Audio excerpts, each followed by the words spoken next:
Kalau kita punya masalah, kita coba bangun awareness, oh Allah pengen membersihkan dosa-dosa saya nih. Terus kita berdoa, ya Allah bantu saya, ya Allah tolonglah saya, istighfar. Saya kadang-kadang ngerasa nih, kalau ada dosa, ada kesalahan, ada kekeliruan yang saya lakukan, misalnya gitu, kalau saya nggak kuat istighfarnya, bentar lagi akan diuji sama Allah. Ujiannya macam-macam, alhamdulillahnya ujiannya masih ketahan. Pasti diuji sama Allah. Kalau istighfarnya nggak kuat, taubatnya tuh nggak kuat, langsung diuji sama Allah. Dan saya langsung sadar, oh benar, berarti yang tadi ini lagi dihapus sama Allah nih. Perkencang lagi, perkuat lagi istighfar. Kenapa? Karena kalau istighfar kita kuat, berarti kan dosa kita dihapus dengan istighfar ya. Otomatis ujian kita durasinya berkurang. Makin kuat istighfar, makin berkurang. Kalau istighfarnya udah mantap, udah selesai, Allah cabut tuh ujian kita. Diganti dengan kebaikan. Jadi teman-teman, kita coba sadari, oh kalau Allah menguji saya, emang saya banyak dosa. Sebelum kita mencari kambing hitam, nyalah-nyalahin orang lain, sebelum kita marah kepada orang lain, kadang wajar kita marah kepada orang lain gara-gara ucapannya, komennya, teks dari dia, wajar. Tapi sebelum itu, marah dulu kepada diri kita atas dosa dan kesalahan kita yang baru saja kita lakukan, atau yang dulu kita lakuin dan belum benar-benar kita tinggalkan. Kalau kita ngerasa banyak dosa di masa lalu sebelum kita taubat, hijrah, berarti mungkin itulah alasan kenapa sekarang kita diuji setelah hijrah. Kenapa agak-agak harus jungkir balik setelah kita hijrah? Kenapa harus sedikit berdarah-darah setelah kita hijrah? Anggap aja itu untuk mengkifarat, membersihkan dosa-dosa kita yang telah lalu. Supaya apa? Supaya kalau kita pulang kepada Allah, kita pulang dalam keadaan bersih. Dan itu pasti akan menjadi orang yang paling beruntung. Daripada nanti diberesin di akhirat, mending diberesin di dunia kan? Soalnya kalau diberesin di akhirat, itu lebih berat. Akhirat itu perlakuannya beda dengan di dunia. Di dunia kalau kita salah, akan dibalas oleh Allah. Kalau kita belum taubat, dibalas oleh Allah sama. Tapi di akhirat, ukurannya beda. Sehingga heran ya, kalau ada orang yang merasa beruntung lolos dari hukuman dunia, dia pikir dia udah lolos dari hukuman Allah, mending dia beresin deh di dunia daripada nanti di akhir berlarut-larut. Itu bahaya banget. Kalau buat saya pribadi, dan saya yakin teman-teman juga kayak gitu, gak mau ada masalah di akhirat, mending masalah di dunia aja. Tapi masalah di dunia juga kita gak mau berlarut-larut, pengen cepat dimudahin sama Allah. Caranya istighfar. Tidaklah Allah memberikan kepada kita ujian kecuali salah satu alasannya pengen menghapuskan dosa. Idza kathurat dzunubul 'abdi wa lam yakun lahu min 'amalin liyukaffiraha fabtalahu Allahu bil hazan liyukaffiraha. Kalau seorang hamba banyak dosa dan dia enggak cukup amal untuk mengkifarat dosa-dosanya, Allah akan menguji dia dengan rasa sedih, dengan rasa kecewa, dengan rasa berat, sakit hati untuk mengkifarat dosa-dosanya. Itu yang kita bangun. Sehingga kalau ada masalah sama orang lain, kita memperbaiki diri dulu. Bukan sibuk dengan kesalahan dia terus menerus yang gak mau kita maafin. Misalnya ada teman kita nih, jadi clash sama kita. Hal pertama yang kita bangun, astagfirullahaladzim, saya banyak dosa nih.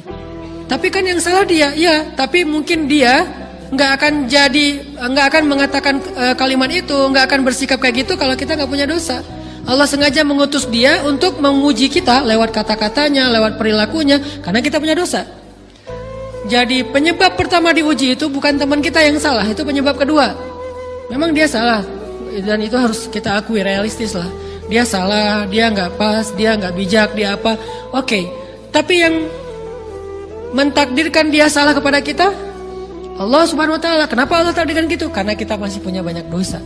Allah kirim kita ujian, bisa manusia, bisa alam, bisa dalam diri kita sendiri. Itu semuanya adalah cara Allah untuk menguji kita dan membersihkan dosa-dosa kita. Ini yang kita bangun pertama. Yang kedua, kata Nabi di dalam hadis Bukhari, "May yuridillahu bihi khairan", yang terkenal kan yufaqihu fiddin, itu yang terkenal. Ternyata ada dua modelnya. Ada may yuridillahu bihi khairan yufaqihu fiddin. Siapa yang Allah pengen kasih dia kebaikan agama, kebaikan, Allah akan buat dia mengerti halal dan haram. Itu berarti Allah sayang sama dia. Ini satu model hadis. Ada model yang kedua, mirip redaksinya. May yuridillahu bihi khairan yusib min. Hadis Bukhari. Siapa yang Allah pengen ngasih dia kebaikan, Allah uji. Hah? Kok gitu caranya? Ternyata kayak gitu rahasianya. May yuridillahu bihi khairan, may yuridillahu bihi khairan. Siapa yang Allah pengen ngasih dia kebaikan, Allah kasih dia musibah atau ujian. Kenapa bisa seperti itu, Ustaz? Fa inna ma'al usri yusra, inna ma'al usri yusra. Seolah-olah Allah bilang di dalam ayat itu, kalau kalian mau dapat kemudahan, biasanya lewatnya kesusahan dulu. Kalau kalian pengen dapat keberuntungan, biasanya dapatnya kerugian dulu. Tapi keberuntungan dan kerugiannya pasti nggak sebanding. Keberuntungannya jauh lebih besar daripada kerugiannya. Kerugian itu kayak modal doang, DP. Jadi kalau kita mau dapat kejutan dari Allah, Allah kasih kita DP. DP-nya apa? Ujian. DP-nya musibah. DP-nya rasa nggak nyaman. Itu DP tuh. DP terhadap apa? DP dari Allah terhadap hadiah-hadiah besar yang Allah pengen ngasih ke kita setelahnya. Cuman banyak orang yang menolak DP ini. Sama kayak kita misalnya. Kalau kita mau ngasih dia hadiah, kita kasih dia kayak kejutan dulu. Dia lagi ulang tahun nih, disiram air dulu. Setelah itu dikasih hadiah-hadiah yang mahal. Rela nggak disiram air demi hadiah? Rela, udah siramin lagi aja. Kalau setelahnya ada hadiah. Yang kita nggak rela, kalau setelah disiram, disuruh bersih-bersih sendiri dan nggak dikasih apa-apa, kan nggak rela tuh. Berarti ini bab iman. Yakin nggak kalau Allah tetap ngasih hadiah? Kan sabar dan iman itu ternyata tahu aman, kembar. Kalau kita yakin Allah ngasih hadiah setelah ngasih kita DP ujian, ya kita akan sabar. Gak apa-apa deh, bentar lagi mau dikasih hadiah, digini-giniin juga gak masalah. Dibully, diapain sama Allah, biarin aja. Ya Allah saya sabar, kan bentar lagi mau dikasih hadiah nih. Ini masalah yakin. Tapi kalau kita gak yakin, apa sih maunya Allah, gitu kan? Begitu kalimat ini keluar, maka yang muncul setelahnya adalah mengeluh, berputus asa, dan gak akan sabar menghadapi ujian. Ujian, kata Nabi, may yuridillahu bihi khairan. Siapa yang Allah pengen kasih hadiah, siapa yang Allah pengen kasih kejutan, siapa yang Allah pengen kasih pertolongan, siapa yang Allah pengen kasih kebaikan, yusib min. Allah akan uji dia dulu. Ini sunnatullah. Sehingga kalau kita lagi diuji, yang kita lihat jangan ujiannya, apa setelah itu. Gimana ngelihatnya Ustaz, nggak kelihatan? Dengan mata hati. Istafti qalbak, tanya kepada hatimu, kelihatan nggak? Dengan mata hati. Gimana ngelihat dengan mata hati? Dengan iman, saya percaya Allah pasti ngasih kebaikan setelah ini. Orang Allah sendiri yang ngomong, nggak ada satu huruf pun di Al-Quran yang salah, apalagi satu ayat, apalagi dua ayat. Fa inna ma'al usri yusra, ditegesin lagi, inna ma'al usri yusra. Tapi usr dulu, baru yusr.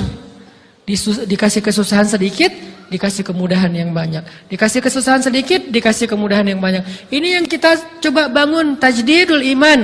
Bangun memperbarui yakin. Sehingga ketika kita diuji, sedih, wajar. Mengaduh sedikit, bukan mengeluh ya. Kalau mengeluh kan nyalahin Allah. Kalau ngaduh, yang namanya orang dicubit kan, itu ngaduh. Tapi kalau, apa sih maunya Allah? Nah itu ngeluh. Antara mengadu dengan mengeluh berbeda. Mengadu, itu manusiawi. Sedih, itu manusiawi. Air mata, bahkan bukan hanya manusiawi, itu rahmat dari Allah. Orang yang gak bisa menangis itu yang bahaya. Kalau kita masih bisa menangis, berarti kita masih peka hatinya. Bukankah anak kecil paling sering menangis? Berarti hatinya peka. Siapa lagi selain anak kecil yang paling sering menangis? Cewek. Cowok itu emang gak punya perasaan, makanya jarang nangis. Cewek dikit-dikit nangis, jangan bilang, cemen banget sih nangis, cengeng enggak, karena dia perasaannya lebih peka dari kita. Itulah kenapa Allah menitipkan bayi kepada perempuan. Kalau dititipin ke laki-laki, hancur. Di balik kepekaan perempuan, di balik sensitifnya perempuan, di balik perasaannya yang luar biasa, di situ Allah Subhanahu wa taala menitipkan amanah, dia yang paling baik dalam merawat bayinya. Perempuan secara umum mungkin lebih banyak bicara daripada laki-laki ya. Walaupun ada orang yang perempuan pendiam banget, ada yang nggak ngomong sama sekali, misalnya diem-diem aja, ada. Tapi secara umum perempuan lebih banyak berucap daripada laki-laki. Emangnya ini kekurangan? Bukan. Ini kelebihan. kalau dia berikan itu dalam hal yang tepat. Apa yang tepat? Mendidik anak. Justru karena perempuan banyak ngomong, lebih baik dalam mendidik anak daripada laki-laki. Laki-laki itu kurang mendidik, kurang mengedukasi kepada anak dengan usia tertentu karena dia jarang memahamkan. Salah hanya marah, salah hanya ditegur. Kalau ibunya jelasin, nah gini sebelum tidur ibunya yang ceritain banyak cerita. Saya sendiri ngalamin sering mana seorang ayah sama ibu interaksi sama anak dalam bentuk verbal. Sering ibu. Jadi menangis itu rahmat dari Allah. Nggak apa-apa, nangis saja. Dan itu tidak disebut mengeluh. Kamu kok nangis? Kan orang Islam harus sabar. Emangnya nangis dengan sabar itu bertolak belakang? Sabar tetap sabar ya, nangis jalan aja terus nangis. Nangis apa pakai nangisnya nggak cuma nangis doang, emotikonnya juga nangis, berderai-derai gitu. Sampai air matanya menggenang gitu kan ya. Bolehlah. Ditambah lagi dengan visual menangisnya posting bahwa dia lagi tertusuk duri dengan postingan kaktus atau apalah. Dia pengen share ke semua orang bahwa saya sedang sedih. Sehingga nanti ketika ada orang yang menghibur dia dengan sedikit kata-kata yang sabar ya segala macam, wah makin berderai-derai. Itu belum jadi. Kecuali dia keluarkan kata-kata mengeluh, baru dia disebut orang yang banyak mengeluh.